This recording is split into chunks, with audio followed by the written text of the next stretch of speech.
When Liam saw what was about to happen to the trees, he was horrified. He had to think of some way to stop those woodcutters before they cut down all of his new friends. He ran up to the woodcutter and yelled, "No! You can't cut down the trees!"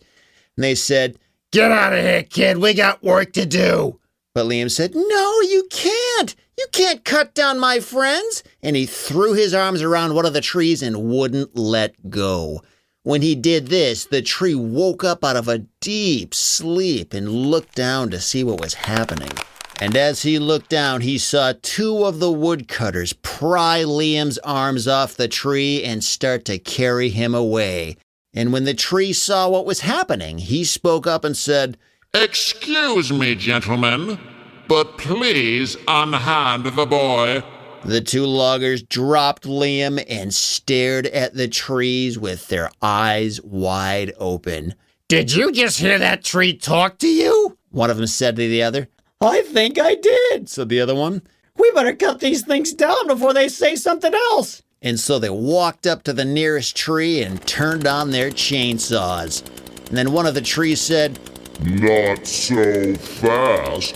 And he grabbed the logger by his shirt and held him up high.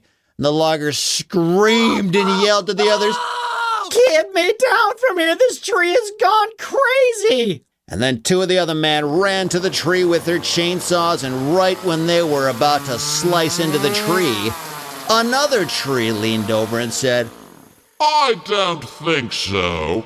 And he grabbed both of the men by the ankles and threw them up into the air. And they landed in a nearby lake. Now, all the loggers had seen this, and they were terrified. They all turned on their chainsaws and started trying to saw down the nearest tree. But by this time, all the trees had woken up, and they saw exactly what was happening. They sprung into action and said, "Oh, no, you don't."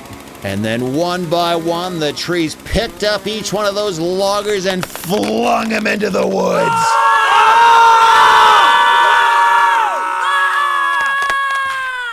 And for a moment, it was silent. And it looked like all of those woodcutters had been taken care of.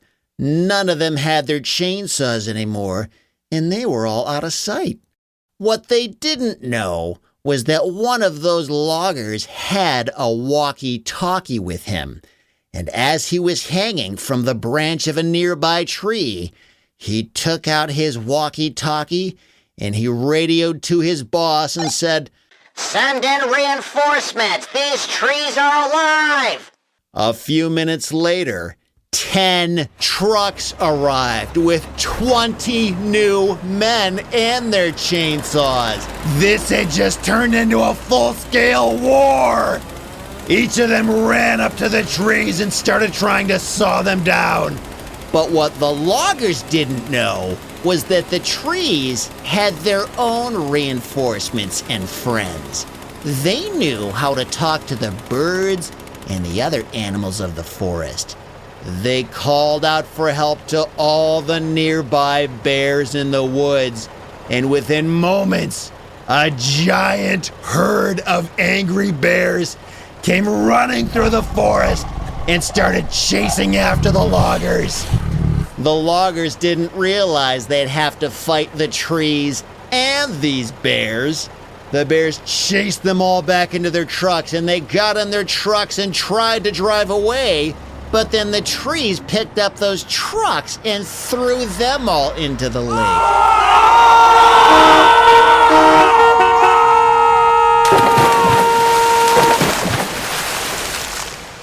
And they never came back. And then the trees said, "Thanks, animals. You saved us. We are so lucky to have such great friends like you." And then the bears all growled something back that sounded like, "You're welcome." Then the trees looked at Liam and said, "And most of all, thank you, Liam. Without you, we never would have woken up fast enough to stop those men." And Liam said, "Of course." Can you play catch with me now? Now that sounds like fun, said the trees, and they picked up Liam and threw him higher than he had ever been thrown before.